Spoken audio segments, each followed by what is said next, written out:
The air was thick with the scent of cardboard and fresh paint. As I dragged the last moving box across the driveway, my shirt clung to my back with sweat.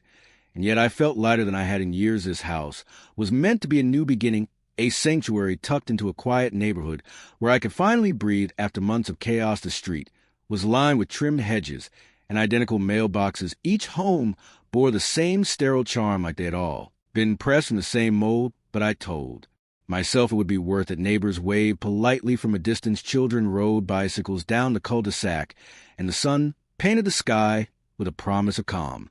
I had barely set the box down when I heard a sharp click of heels cutting across concrete like a judge entering a courtroom. A woman with perfectly sprayed hair and a hard expression approached, as if she owned not only the sidewalk, but the very air I breathed. She clutched a clipboard against her chest like it was a weapon, and her eyes narrowed with laser focus on me. Without even a greeting, she spoke. Her voice was sharp and commanding, like a school principal scolding a truant student. "You cannot leave boxes on the driveway," she said. "It violates HOA standards, and you'll be fined immediately." For a moment, I thought she was joking. Surely no one could walk over to a stranger who had lived here for less than 5 minutes and already threatened punishment. But the way her mouth curved into a smug little smile told me she relished it. She expected me to tremble, to apologize, to beg for mercy. I straightened and brushed dust off my hands. "I just moved in," I said, trying to keep my tone even. "These are the last of my boxes. I will have them cleared in a few hours." Her laugh was sharp and brittle. "A few hours is too long. The rules here are clear. Everything must remain in compliance at all times. This is not a junkyard." The way she looked me over made it clear she was not just attacking the boxes. She was sizing me up, measuring whether I belonged in her perfect little kingdom, and in her eyes I had already failed. I forced a breath steady. "I assure you I will handle it quickly." But that was not enough for her. She stepped closer, her perfume thick and cloying, filling the space between us. "You must not understand how the community works. I am Kerren, president of the HOA, and it is my responsibility to keep things in order. If I let one person slide, the whole neighborhood falls apart." She said it with such self-importance that for a heartbeat I almost laughed, but her eyes held no humor, only an arrogant gleam. She tapped her pen against a clipboard with rhythm that felt like a countdown of judgment. "You will receive a written citation within the hour," she said, "and a $50 fine. Consider this your welcome to the neighborhood." My jaw tightened. "That seems unnecessary. I just got here." Her lips curled into a mock smile. "Unnecessary to you, perhaps, but rules are rules. I suggest you learn them quickly, otherwise you'll find life here very unpleasant." I glanced at the row of houses. Every curtain seemed to tremble. Every window seemed to hold a hidden audience, watching silently. It dawned on me that this was not unusual. This was routine for her. She was a self-appointed tyrant of the block, ruling with a clipboard and a twisted sense of authority.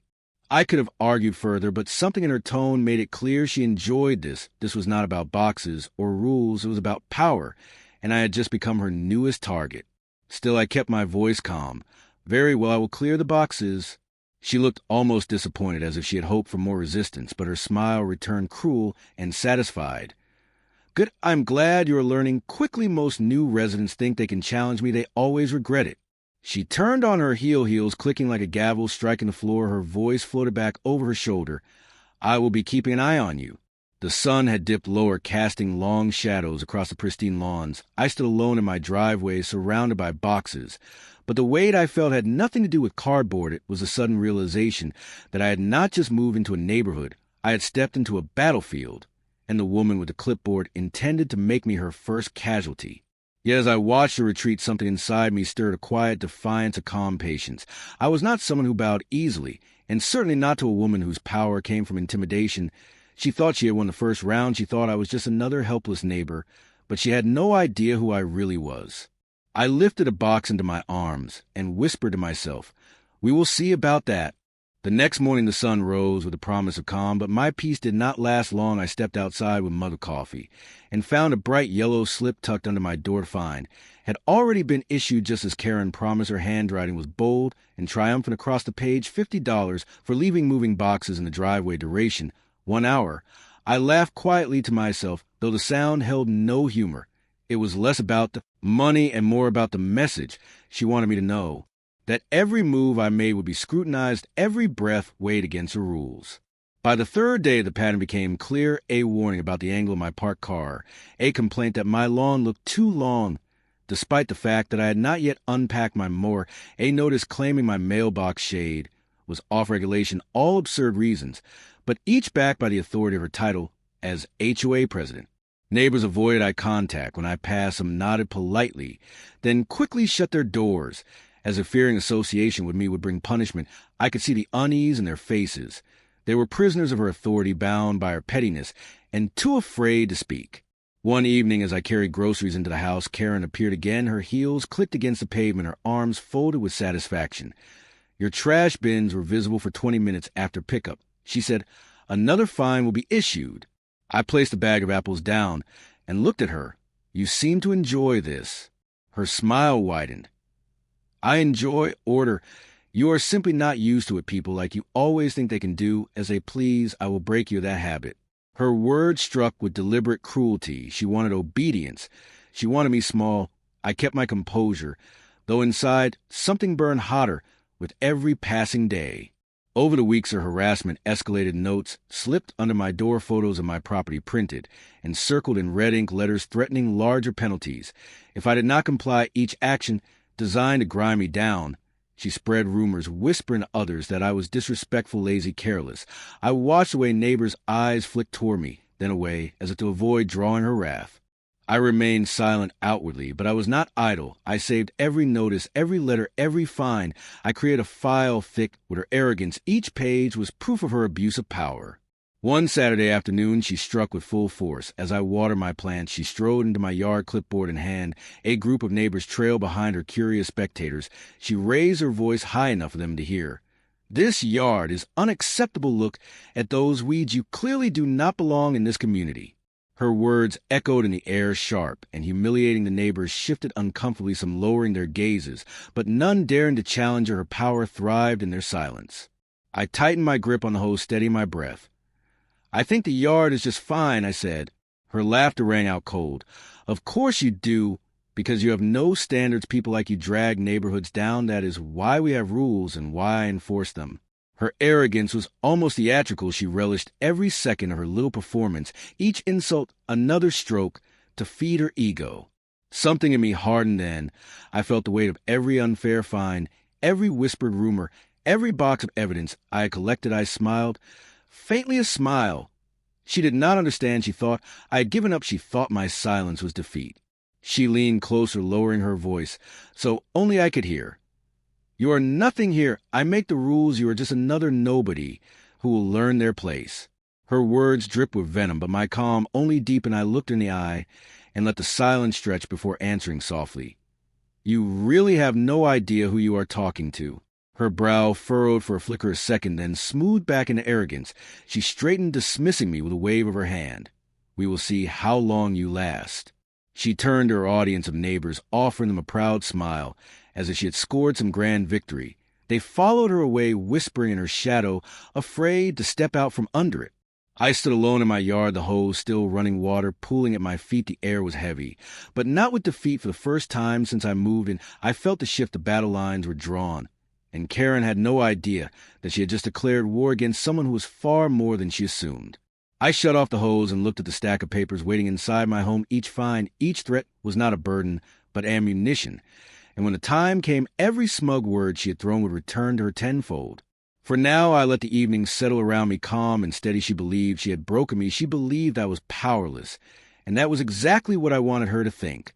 The following week, I sat at my dining table, papers spread out like pieces of a puzzle, each fine, each threatening letter, each photograph, carefully dated, and filed a neat archive of Kerren's tyranny. I ran my finger across the stack, not with anger, but with precision. For the first time in weeks, I felt a calm certainty settle over me, because unlike the neighbors who cowered before her, I knew something she did not know. She was not untouchable. In fact, she already worked for me. My official title as regional director of the property management firm overseeing this HOA was a detail I had not shared when I moved, and I wanted to live quietly, but Kerren had forced my hand. Now she was about to learn that the clipboard she wielded so proudly was nothing compared to the authority I carried. I would not simply remove her. I would dismantle her illusion of power in front of every neighbor she had ever tormented. But I could not move too quickly. She thrived on control. So her downfall needed to be public, deliberate, undeniable. I began reaching out quietly, a friendly chat with a man, 2 doors down, a casual conversation with a couple across the street. Slowly, stories began to surface of years under a reign of intimidation, fines for mismatched curtains, accusations over holiday decorations, threats delivered for parking too close to the curb. Each story carried the same thread: fear and silence. I created a private online group and invited them one by one. At first, hesitation ruled their responses. But once the first neighbor shared a story, the floodgates opened. Screenshots of her letters, photos of her fines, accounts of her cruelty. Pouring the file on my table grew thicker and thicker. This was no longer just my battle. This was a neighborhood ready to rise if given the chance. Kerren, meanwhile, grew bolder. She strutted across lawns, barking orders, wagging her clipboard, as if it were a royal scepter. One evening, she announced a mandatory HOA meeting scheduled for the end of the month. She claimed it was to discuss community standards, but everyone knew it was her stage or chance to remind us all who ruled. I smiled when I read the notice because I had already set the wheels in motion. I reached out to the board of directors and auditors at the management firm. They would attend the meeting quietly at first as observers. I also ensured the state compliance officer would be present to review the documents. I had gathered if Kerren wanted a stage, I would give her an audience, but this time she would not be applauded.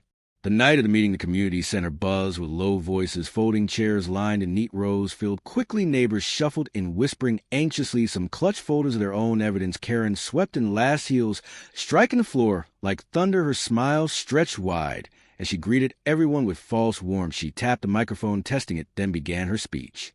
"Ladies and gentlemen," she declared, "we are gathered to address the increasing issues of noncompliance in our neighborhood. Standards are slipping, and certain individuals believe they are exempt from the rules. We cannot allow this decline to continue." Her gaze flicked to me, pointed and sharp. The crowd followed her eyes. I sat calmly, hands folded, offering no reaction. She wanted me rattled. She wanted to humiliate me, but I simply waited. She launched into a tirade listing supposed infractions across the neighborhood, raising her voice for emphasis. Her tone dripped with superiority, each word a hammer meant to reinforce her throne of authority. I watched the neighbors shift, uncomfortably glancing at each other, as if for the first time they realized how absurd her performance was. When she finally paused, I stood my chair, scraped softly against the floor, but the sound cut through the silence like a blade. Every head turned. I met her gaze, steady and calm. "If I may respond," I said. She laughed into the microphone. "Of course, by all means speak. I am sure we would all love to hear excuses." Her mockery rippled across the room, but I did not flinch. Instead, I held up the thick folder documents. "This is not excuses. This is evidence of abuse of power, misuse of funds, and harassment spanning years." Murmurs rose among the crowd. Kerren's smile faltered just slightly. She recovered quickly, waving a dismissive hand. "Nonsense, more exaggerations from residents who cannot follow rules." At my signal, a man in a suit stepped forward, then another, then 2 more representatives from the management firm, and auditors. Their presence drew gasps. Kerren's face drained of color, though she quickly forced a laugh. "What is this, some kind of joke?" I looked at her evenly.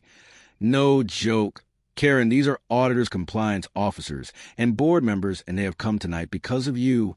The room erupted, whispers breaking into open voices. Neighbors leaned forward, eager, and tense. The silence that once protected her had shattered. Kerren gripped the microphone tighter. "You think you can embarrass me with theatrics. You are just a resident. I am the president here." I stepped closer, letting my voice carry through the room, steady and clear. "No, Kerren, you are not my superior. You are my subordinate. And tonight, everyone will see exactly what that means."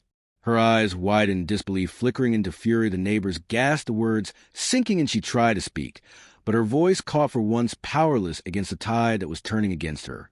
I let the silence hang, then added softly but firmly, "Your reign ends here." The room buzzed like an electrical current charging every corner of the hall. Kerren opened her mouth, but no words came. Her kingdom was crumbling around her, and she was just beginning to realize it. The silence in the room was thick enough to choke on every eye. Was fixed on Kerren, her once smug posture stiffening under the weight of reality. The auditors began projecting documents onto the wall, emails signed by her hand, minutes from board meetings.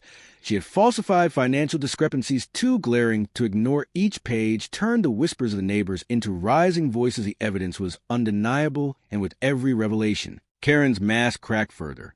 She clutched the microphone, her voice trembling, though she tried to disguise it as authority. "This is outrageous. I have dedicated years to keeping this community in order. This is nothing more than slander orchestrated by someone who has been here less than a month." Her words no longer carried power. They sounded desperate, hollow. A man in the second row stood, his voice trembling, but clear. "You fined me $200 for hanging a wreath on my door. You told me I was lowering the value of the neighborhood." Another neighbor rose, a woman, clutching a folder. "You threatened to tow my car because it was parked in front of my own house. My children were terrified every time they saw your clipboard." The room erupted as voices overlapped. Neighbors who had lived in silence now shouted in unison. Each story struck like a hammer against the crumbling walls of Kerren's authority. She raised her hand to silence them, but the crowd only grew louder. For the first time, she was not the one controlling the room. I stepped forward, letting my voice cut through the chaos. "Enough. It is time this community sees the truth." I turned to board members seated at the front. "You have heard the testimonies. You have seen the documents. What is your decision?" The chairman of the board rose slowly, his face grim. Effective immediately, Kerren is removed from her position as HOA president. She is barred from holding any role of authority in this community.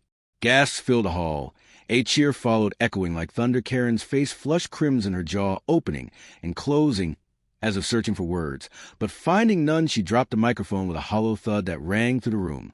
She tried to storm toward the exit, but the crowd parted only to watch. Neighbors who once shrank under her glare now met her eyes with defiance. Some even smiled. As she passed, her kingdom had turned against her, and she could not bear it. Just before she reached the door, I called after her, my voice calm, yet sharp. "For the record, Kerren, you were right about one thing. I do run this place." Her head whipped around, eyes blazing with fury. But she said nothing. She turned and disappeared into the night, the sound of her heels echoing like the last notes of a failed performance. The meeting dissolved into relief. Neighbors gathered around each other, hugging, laughing, voices rising in newfound freedom. The oppressive silence that had haunted the streets for years had lifted. A woman with silver hair touched my arm, her eyes wet. "Thank you. We thought we would never be free of her." I nodded, offering a small smile. "She was never as powerful as she made you believe. She just counted on your silence." Over the next days, the neighborhood transformed. Lawns still needed mowing, cars still lined the streets, but the tension that once hung over every detail was gone. People lingered on porches sharing stories. Without fear, children played freely, their laughter ringing to the cul-de-sac. For the first time in years, the community had not just lost a tyrant, it had gained a voice. News of the meeting spread quickly. Clips from a neighbor's phone circulated online. The video, Kerren's downfall, went viral. Her furious exit immortalized in memes and mocking captions. She had wanted control and recognition, and she got both, but not in the way she ever imagined. One evening, I sat on my porch, coffee in hand, watching as neighbors waved, not with hesitation, but with warmth. A group of children rode their bikes in circles, shouting and laughing in the fading light. The air felt different, lighter. Free, the war was over, and the victory was not just mine. It belonged to every person who had found their courage to speak. I leaned back in my chair, a quiet smile on my lips. Kerren had wanted to make my life miserable, but in the end she had destroyed her own, and all it took was patience and truth. She believed she was untouchable, but no crown forged from fear can last forever. As the sky deepened into twilight, I whispered to myself, sometimes the best revenge is letting karma do the talking.